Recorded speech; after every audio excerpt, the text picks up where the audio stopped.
tao na nagkamali tayo na piniling representante ng ating distrito. Di po ba yung asawa ay may rape case?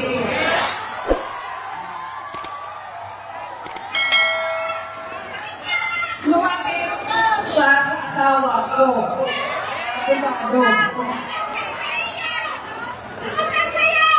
Kaya naghahanap buhay, alam nyo, naghahanap buhay talaga sa amin yung asawa ko. Kasi dahil naghahanap buhay, o sige, pagkatin natin ito. O tapos na ang kaso. Magbayad ka na ng 8 million. Ilang beses, siningil ay hindi na bayad.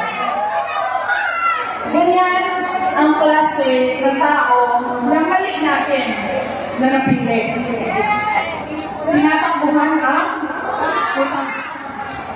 Okay, alam mo, abogado din ako, dumaan din ako sa practice. Hindi talaga nakakabayad lahat.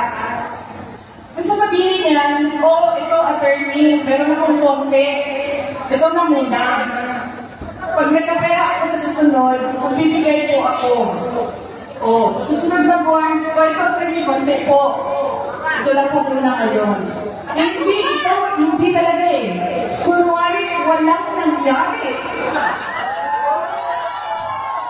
Tapos, nakikita ko, namimigay niya.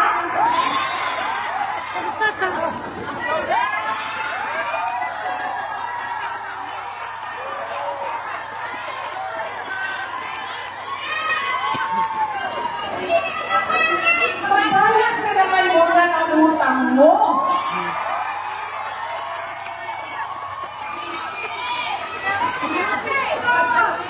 Hindi na naman pala eh.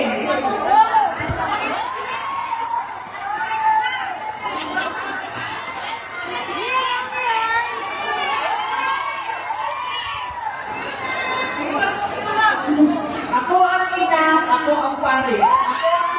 Ako ang pare. Ako ang ina, ako ang pare. Ano ka talaga? Ano tawag doon sa tumatakbo sa hindi nagbabayad ng utang? Yan. Yan.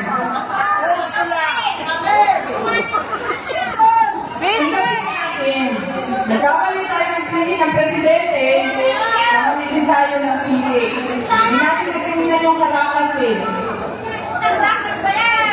Oo. Diba?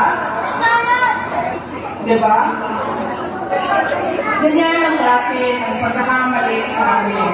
Kaya, ngayong dating na Lunes, meron tayong pagkakataon na itama ang mali. At yun ay ang pagpili kay Congressman Rani Abu.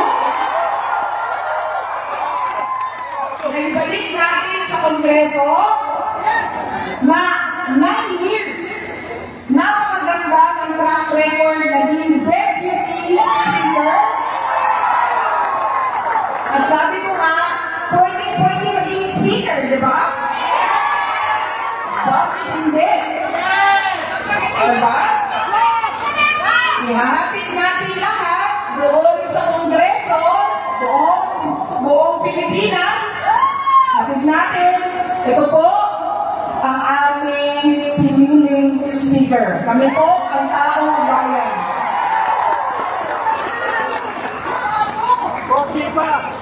Yan. Hindi mo ba palabas? Dahil ko yung check mo nga. Wala ka naman kinakuha na utang. Sabi, hindi ka nasiba.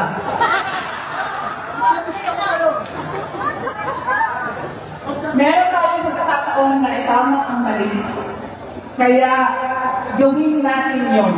Hindi lang yung pagpili sa representante natin, kaya yung tatlong sinabi ko, una na, napaulit-ulit natin na pagkakamali, bilang mga botante, kada eleksyon. Baka pa, sigurado ako, meron tayong nakikita tunay na pagbabago. Nagbabalat kayo, ganito inilarawan ni dating Chief Presidential Legal Counsel Attorney Salvador Panelo si re-electionist Senadora Amy Marcos. Anya, ilang ulit na nitong ipinakita ang pagiging taksil sa prinsipyo at pagsakay sa kung kanino mang administrasyon na kanyang mapakikinabangan. Bakit maniniwala kami sa'yo? Nagpapakita ka, una, di ba, kinokontra mo yung kapatid mo. Pagkatapos, nagkandara pa ka na itaas ang kamay mo para maging kandidato senador ka sa alyansa. Pagkatapos, biglang nung makita mong delikado ng administrasyong alyansa, lumipat ka na naman. Madali sabi, namangka ka sa dalawang ilog.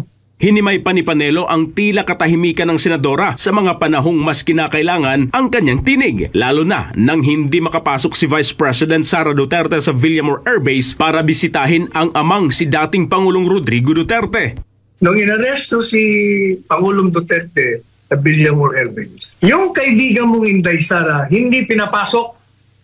Anak ito, anak na, abogado pa. Si Bongo hindi rin pinapasok.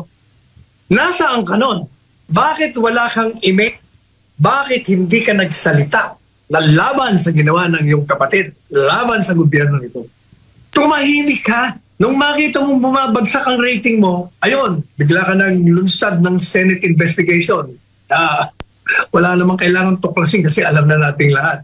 Hindi rin pinalampas ni Panelo ang tanong na matagal nang lumulutang. May katotohanan nga ba ang isyong kinakaharap ng kanyang kapatid na si Pangulong Ferdinand Bongbong Marcos Jr. patungkol sa umano'y paggamit ng iligal na droga? Lumaki kayong pareho, pagkasama kayo. Kaya ikaw lang ang nakakaalam kung talagang drug addicted yung kapatid mo. Ibig nilang marinig sa iyong bibig, totoo ba o hindi? Pero nanahimik ka na yan. Hanggang ngayon ay tahimik ka. Paano ka paniniwalaan? Hindi lang kay Senadora Amy Marcos umalma si Attorney Panelo, maging ang dalawang batang kongresista, sina Representative Zia Alonto Adyong ng 1st District ng Lanao del Sur at Representative Francisco Paulo Ortega ng 1st District sa La Union, ay tinawag niyang mga politikong isinuko ang dangal kapalit ng kapangyarihan. Mahusay magpahayag sana. Pero mali. Mga dispalingado lahat ang kanilang mga pahayag laban sa mga Duterte. At itong dalawang ito, natatandaan ko, nagsisisiksik ito, nag-aaleluya kay Presidente Duterte nung panahon ng administrasyong Duterte. Pagkatapos ngayon, dahil iba na ang administrasyon, wala. Binenta na nila ang kanilang mga sarili. At kinukontra kahit na mali, sige pa rin sila.